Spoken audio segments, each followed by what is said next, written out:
नमस्कार, मी सतीश कुलकर्णी। अगोदर जो मी व्हिडिओ दाखवलेला आहे तो आजचा सकाळचा दुपारचा व्हिडिओ आहे। मी पिठापूरला आहे सध्या।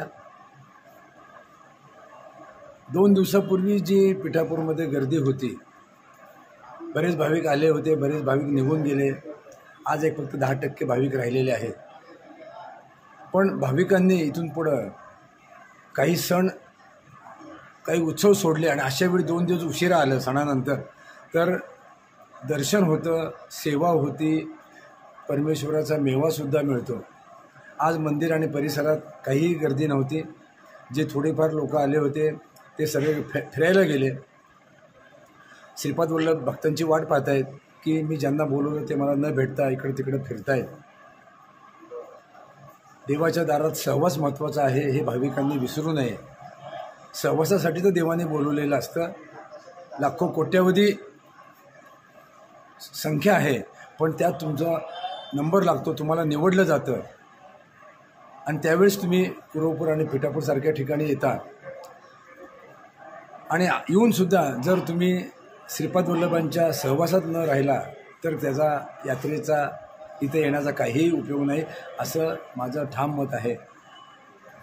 थोडे 2 दिवस जर राखी पौर्णिमेनंतर प्रोग्राम बनवला असता, कार्यक्रम बनवला असता तर भाविकांना किती आनंद झाला असता। आज फक्त 22 अभिषेक होते। पालखीला एक पालखी काढता काढता त्यांना माणसं मिळणंही अवघड झालं आणि आपण पाहतो त्या दिवशी नुसती रेटारेटी, गर्दी, रांग लावणं आणि शेवटी समाधान नावाचा प्रकार नाही।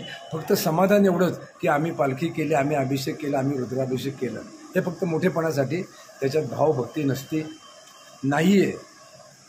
खरं तर म्हणजे मी वारंवार सांगितलं आणि श्रीपाद श्री वल्लभ चरित्रामृतमध्ये सांगितलं आहे, पिठापूरला येणं हे महाभाग्य आहे, त्यांच्या सहवासात राहणं हे तर महाभाग्य आहे। कारण पीठाधिपती आदरणीय परमपूज्य रामस्वामींनी सांगितलं आहे की 3 ते 7 दिवस तुम्ही राहा, एकदा तरी राहा, तुम्हाला किती अनुभव येईल। या काही वर्षापूर्वी गैरसोयी होत्या, परंतु आता इथे राहण्याची व्यवस्था भरपूर आहे, महाराष्ट्रीयन जेवण मिळतं, सगळ्या सुखसोयी उपलब्ध आहेत। पिठापूर रेल्वे स्टेशनवर गाडी थांबती, वास्तव्याला चांगले AC रूम आहेत आणि स्वामी समर्थ भवनात तर सर्वात स्वस्त पिठापूरमध्ये काय असेल तर स्वामी समर्थ भवन। सरासरी एका व्यक्तीला 400 ते 500 रुपयामध्ये राहता येतं। 2दा जेवण केलं तर 200 ते 250 रुपये, नाश्ता केला तर 50 आणि चहा, असं कमीत कमी खर्च। आणि एवढा कमी खर्चात तर कुठे मिळणार नाही, परंतु तशी सेवा आणि सुविधासुद्धा मिळणार नाही। मराठी लोक भेटतात, गप्पा गोष्टी होतात, श्रीपादांच्या समोर 100 खुर्च्या आहेत, तिथं तुम्ही बसून ध्यान उपासना करू शकता। तेव्हा इथून पुढं पिठापूरला येताना विचार करावा, थोडं 2 दिवस उशीर केला तरी चालेल। आता आजचा माझा जो हा व्हिडिओ पाहिल्यानंतर लक्षात येईल की मंदिराच्या परिसरात किती शांतता आहे। आणि त्या दिवशी जास्तीत जास्त 1500 लोक आले, त्या रात्री गेले, काल तर सगळं संपलं। आज आलेले लोक फक्त मंदिराच्या परिसरात अजून तर दिसले नाहीत, ते फिरायला गेलेत, अजून एक 2-3 तासांनी येण्याची शक्यता पण आहे। मी वारंवार का सांगतो, कारण श्रीपाद वल्लभ चरित्रामृत मी जेवढं मनापासून वाचलं तेवढं कुणीही वाचलं नसावं। मी 1 जानेवारी 2009 ते 31 डिसेंबर 2009 1 वर्ष प्रत्येकी एक पान मी रोज 10 वेळा वाचत होतो। त्यामुळं मला श्रीपाद श्री वल्लभांचा महिमा कळाला, त्यांची माझ्यावर कृपा झाली आणि मला लोहचुंबकासारखं त्यांनी आत्तापर्यंत सोलापूर ते पिठापूरपर्यंत 215 वेळा मला बोलून घेतलं। हा जीवनातला फार मोठा आनंद आहे आणि असाच आनंद तुम्हा सगळ्या भाविकांनी मिळावा म्हणून मी माझ्या मनापासून सांगतो। मी अनेक वेळा सांगितलं, स्वामी समर्थ भवनात नाही राहिलं तरी चालेल, इतर ठिकाणी कुठेही राहा, तुम्हाला जिथं योग्य वाटतं तिथं, पण स्वामी समर्थ भवनाचा महिमा वेगळा आहे। पण भाविक काय विचार करतात, कोणता विचार करतात, हिशोबाचा व्यवहाराचा विचार करतात, जिथं यायला पाहिजे तिथं येत नाहीत। आणि तुम्हाला मी वारंवार सांगतो, मराठी माणसं कसं वागतात हे मी माझ्या तोंडाने सांगणं बरं नव्हं हे अनेक जण अनुभवतात. आज मी जेव्हा मंदिराजवळ सकाळपासून माझे 4-5 हेलपाटे झाले, बघितलं पूर्ण सामसूम. उलट इतर मला लॉज मालकांनी बोलवलं, यावेळी काही विशेष गर्दी नव्हती म्हटल्या, आमच्या बऱ्याच खोल्या रिकाम्या होत्या. आणि मी स्वतः मंदिराच्या परिसरात मंदिरात गेलो, सगळे शुकशुकाट होते. तिसऱ्या दिवशीची ही गोष्ट आहे. आज तारीख 11 आहे. 9ला भाविक आले, 10 आणि 11 म्हणजे आजचा दिवस आहे. 2 दिवस जर भाविक उशिरा आले असते तर किती आनंद झाला असता. मोठेपणा मारण्यासाठी तीर्थक्षेत्री जाऊ नये, निदान पिठापूरला तरी मोठेपणासाठी येऊ नये. यावं, सत्संग करावा, भजन करावं, विश्रांती घ्यावी, सगळं आहे. पण उचापात्या करत फिरणं आणि श्रीपादांच्या नावाने यायचं आणि श्रीपादांना वेळ न देणं हे योग्य वाटत नाही. आता गंमत वाटते, जे आपण जीवन जगताना आपल्या हातून चुकीचं कर्म होतं, तात्पुरता आनंद होतो, परंतु बाजी पलटली. 12 तास अंधार असतो, 12 तास उजेड असतो. निम्मी वेळ तुम्ही लोकांना फसवताल, श्रीपादांना फसवताल, स्वतःच्या मनाला फसवताल, मोठेपणा मारताल. परंतु 12 तास पलटल्यानंतर जे तुमच्यासाठी भोगावं लागणार आहे तो कर्म शनी महाराज त्याची वाट पाहत असतात. आणि त्याच्यानंतर बाजू पलटल्यानंतर तुम्हाला कोणीही वाचवणार नाही, वाचवत नाही आणि तुम्ही कशाची आशासुद्धा ठेवू नका. त्यामुळं हे 2 दिवस तुम्ही उशिरा आला असता तर मला आनंद झाला असता, अनेकांच्या भेटी झाल्या असत्या. पण आजची परिस्थिती पाहिल्यानंतर खरोखरच पिठापूरमध्ये आज कर्फ्यू पुकारला आहे का असं वातावरण आहे. इथून पुढं तर नवरात्र, गणपती उत्सव आणि पक्ष पंधरवड्यामध्ये माझ्या माहितीनुसार 35 ते 40 दिवस महाराष्ट्रातून अत्यंत नगण्य म्हणजे 1-2% भाविक येणार नाहीत. आणि अशा वेळीच खरोखर यायला पाहिजे. पण लोक नेमकं ते टाळतात आणि फक्त उत्सवाची वाट पाहतात.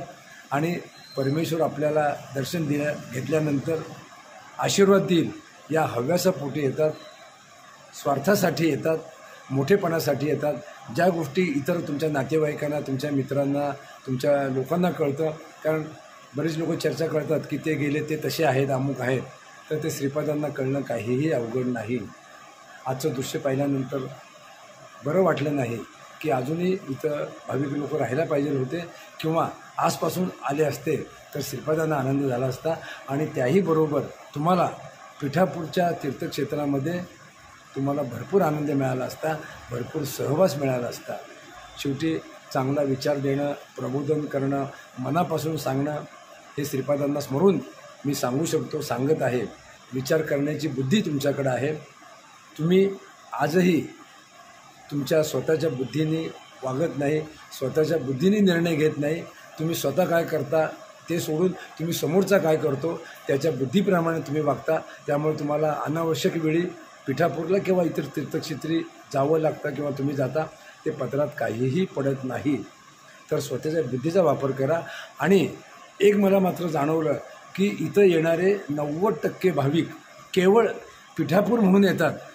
अनेकांनी श्रीपाद वल्लभ चरित्रामृत वाचलेलं नाही. वाचून आल्यानंतर मासं अनेक भक्त उचापात्या करत नाहीत, पण 9 वाजता येणारे मात्र उचापात्या करतात. त्यांना केव्हा वाटतं एकदा पिठापूरला जातो आणि सगळं गावभर फिरून येतो आणि यात्रा सफल करतो.